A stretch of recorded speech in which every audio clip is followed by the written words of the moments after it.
Today is October 2nd. The playoffs are here. Max Mannis is here. Between the Bases starts now.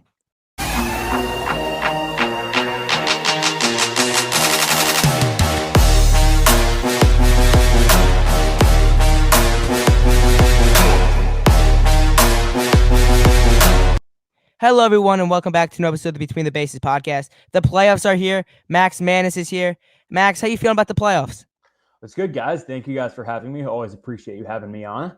I'm excited. It's a bit of a weird feeling not having the Yanks in it. I was talking with some people at the office about that today, that usually when the Yanks are in the playoffs, there's kind of like these two feelings happening at once, which is one, like super stressed, super nervous about the Yanks. Like, how's that going to go? But there's also just like, I don't know, it's cool. Like, I like, turning on whatever other playoff game is going on and being like, sure, I'll check out the Astros game, see what's going on over there. I'll check out the Phillies game. And this year we kind of, for better or worse, we get to focus like all on kind of the second one. So I think it's going to be fun. I think, it would be a lot more fun if the Yanks were in it, but sometimes life doesn't go your way. So, kind of going to make the best of it, but I'm excited. I think I think it's fun that there's like no real clear favorite out of the AL. Yeah, you mentioned the Astros and Phillies. What team will you be going for this postseason? Tricky question. I really liked the Mariners. I think the Mariners would have been my answer if they were in it. I like Baltimore a lot, but I still feel a little like about rooting for an AL East team. I guess I would go Atlanta. I don't love them, but they're really fun, and it would be cool to see them win it all. I do kind of want to see like one new team come out on top, though. Like, I think it would be really cool if we got like I said, a Baltimore, even a Texas if they go on a run. If it was like a new team, I think that would be really, really cool. Hey, look at the bright side. Houston can't eliminate us this year. But which series in the wild card series are you most looking forward to watching? Ooh, good question. I guess I would go Rays Rangers, mostly because I think those maybe have an argument of like the two best teams straight up in the wild card round, dare I say. Phillies have an argument. But yeah, I think that series is going to be really interesting because those are two teams that like no one's going to be surprised if either of those teams make it out of the AL, I would say. So it's kind of crazy that like one of those teams is going to go home before playing a fourth playoff game. Like, that's pretty nuts. I think that was like a really fun introduction of the new playoff setup last year, that we were like, oh, whoa, like it's not like just the winner go home 1 game wild card, which, people had range of opinions on that. But I think it's really fun now that it's like, oh, wow, we got like a whole bunch of games going on at once, 3 straight days. This year it's not on a weekend, which is big for us. That it's just like, wow, this is like a lot of high stakes baseball going on at once with a lot of teams, and like 4 teams are going to be going home by the end of this week, and that's pretty fun. What was it in April that we all thought that these two teams were going to meet up in the ALCS? So to come all the way down here from the Rays starting 13-0, the Rangers, I think they had the AL West for 194 days, not less, not 140, like 134, I think. 194 is a little much. Which team do you think has the easiest path to the World Series? Easiest path. That's a good question. I would probably say an AL team, just because I think the NL, you're going to have to go through either the Braves or the Dodgers, and I think those are probably the 2 best teams in the NL. Those are the 2 best teams in baseball, I mean. So I think by default it would have to be an AL team. I still have a hard time writing off Houston, just because they've been there, and like the Orioles are fun, and I don't think anyone should be surprised if they go all the way.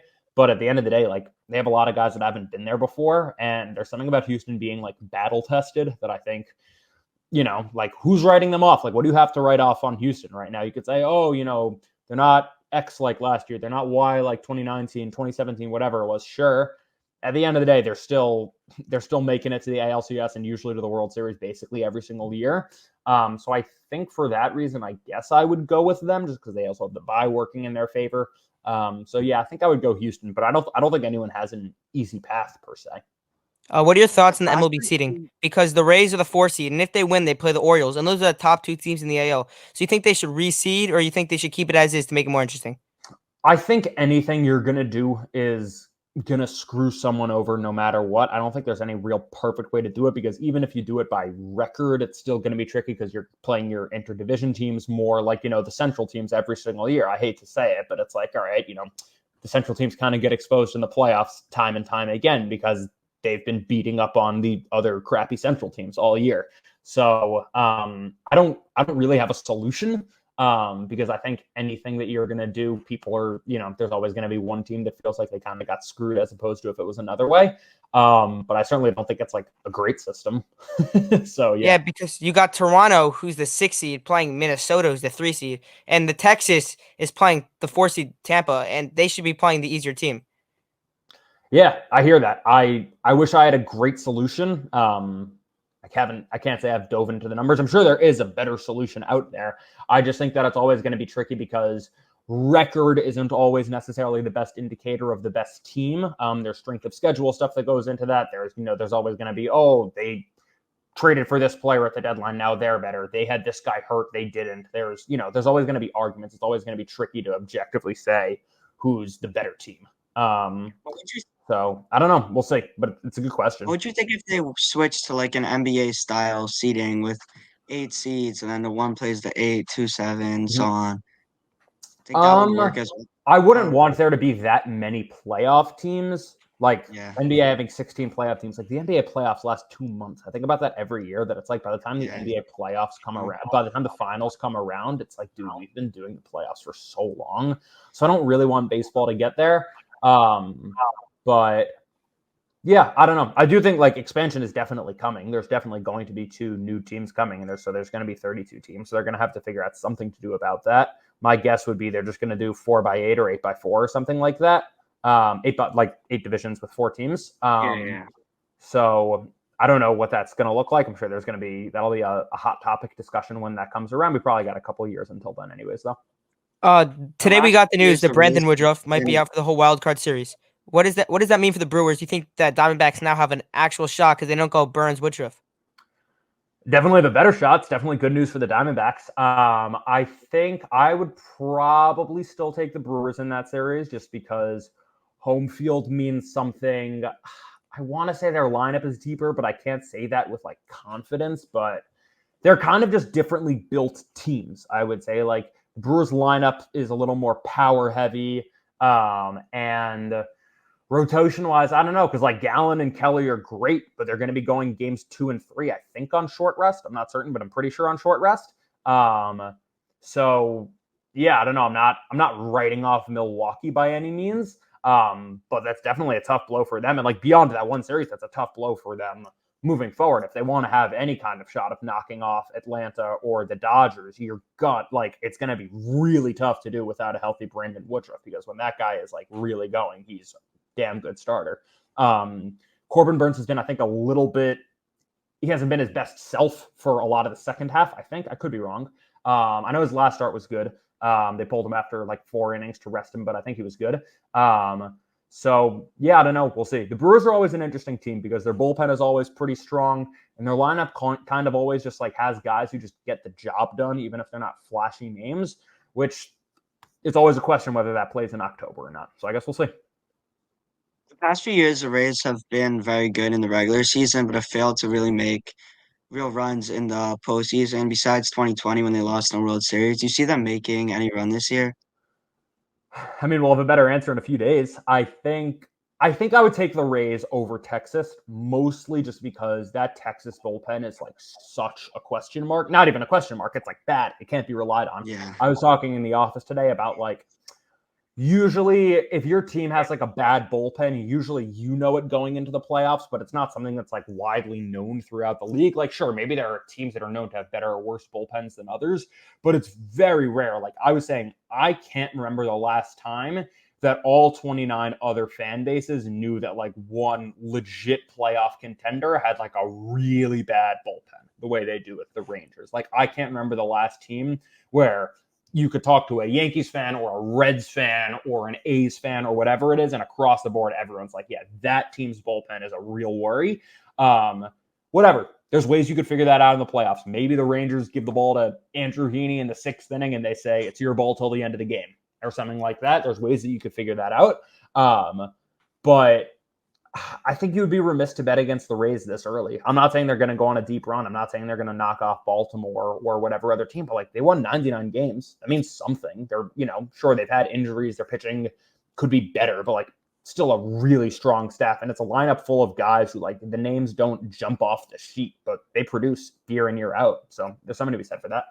An I interesting think the fact here. Rays pitching has been consistent all year. The lineup is what, kind of like Yeah. is what trailed off a bit. The pitching has been consistent. Yeah. I mean, their pitching is always solid. Like, whatever. Yeah. They're, every team is going to have ups and downs. And frankly, the playoffs is a lot of luck, as much as a lot of people don't want to hear that. It's a lot of the team that gets hot at the right time. It's a lot of, whether your bullpen does or doesn't implode on any given night. So I guess we'll see. A few weeks ago, I was like doing research for like a tweet or something, and I was like trying to see if the Rays, if their pitching trailed off at any point, like when the McClanahan got injured or Glassdown or any of them, and it hasn't. It's been the lineup that's gotten worse. Like Josh they've had Lawton, injuries. I'm not saying their Rosarina pitching. really well in that. Yeah. Yeah, maybe I misspoke. I'm not saying their pitching has been like bad this year by any stretch. I'm just saying they've had injury issues, and I think it's fair to be like, hey, listen, the Rays pitching has been good, but they're missing a lot of their guys. Like, I think that's a fair thing to say. An interesting fact that nobody really cares about here. Jordan Montgomery's last start in the postseason was against the Tampa Bay Rays in 2020. I mentioned that today in the office, so Yeah. at least one person here cares about it. Can we do grid today? Can we do grid right now? Let's go. I'm gonna share your screen. So I'll go first. I'm gonna me versus you in AL, and then you'll go you versus Mo in NL. Okay. Let's see it. Just before we pull up, who do you got winning the World Series against? Call it now. I think Atlanta. I think you'd be remiss not to bet against them. Again, it's so random. None of us know. The Dodgers won 111 regular season games and one playoff game last year. Like, it's really tough to predict. But I think you would be a fool to not go with Atlanta. They do everything well. I'll let you go first in the grid. Okay, first in the grid. For the record, I suck at like basic tic-tac-toe rules. Everyone always roasts me in the comments of John Boy videos like, oh, Max Mannis knows like the 2012 White Sox roster, but he doesn't know basic tic-tac-toe rules. And I'm like, yeah, I can't say I've ever cared about tic-tac-toe. I will go Orioles, Rays, Kelly Johnson. Play for all 5 AL East teams. Okay, Rangers, Astros. I'll go middle here. Did Carlos Gomez play for both teams? Might have. I don't know if he was a Ranger, but he could have been. You want to look it up? How about Robbie Grossman? Robbie Grossman definitely played for both. Robbie Grossman works. Okay. You go. Okay. Rays, Astros. I will go with Ryan Stanek. Twins, Rays. I got to go here because you're going to beat me if you don't know Twins, Rays. Let's go. Play for the Twins and the Rays.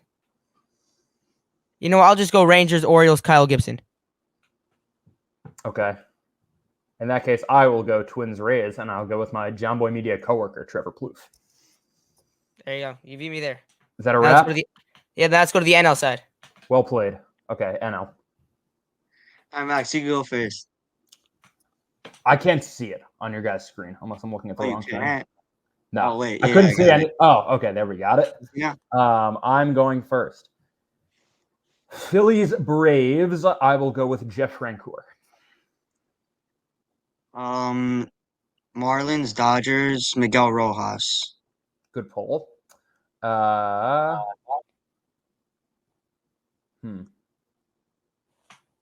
Phillies, Dodgers. I think Neftali Feliz ended up on both of those teams at the end of his career. I could be wrong. Let me double check that. Neftali Feliz. Yes, he pitched in 2 games for the Phillies and 3 games for the Dodgers. It's kind of sick, but I remember that. Just to fact check something, Carlos Gomez did play for both the Rangers and the Astros. Good poll. Phillies. You have Phillies, Braves, and Phillies, Dodgers? I do. You have just Marlins, Dodgers, right? Yeah. Oh, Phillies, Brewers. Oh, no. I don't know Philly Brewer either, so. Oh, really? I mean, I'll think about it. I better think of one. Phillies Brewers. I have one. Let's go Braves, Diamondbacks. Oh, you got somebody now? Oh, so go for it. Me? Braves, Diamondbacks, Shelby Miller. Braves, Diamondbacks, Shelby Miller, yeah. I will go Phillies Brewers, Gene Segura. That's what I was thinking. Oh, that's why It's a good poll. I was like, there's got to be something. Nah, I'm so bad at the grid. I always next time I'll let you guys go first. Then maybe you guys could beat me next time. Yeah, the strategy is to go middle, and you went top corner both times. So every time I go middle, No, all the no, no. comments are like, "No, dude, Max Mannis, you're supposed No. to know that you don't go No. middle, bro. First rule of tic-tac-toe." And I'm like, dude, I haven't cared about tic-tac-toe in years. No, Now I no, have to you be reinvested in tic-tac-toe. no, I disagree. I think you start in the corner. That's how you win. Like that's a strategy, start in the corner, not the middle. Okay, thanks. Correct. 'Cause, Thanks like, for if coming you on, if you Max. start Enjoy in the the playoffs. corner, You got it, guys. Enjoy the playoffs. Appreciate you guys having me on. Keep crushing it. Thank you. thank you.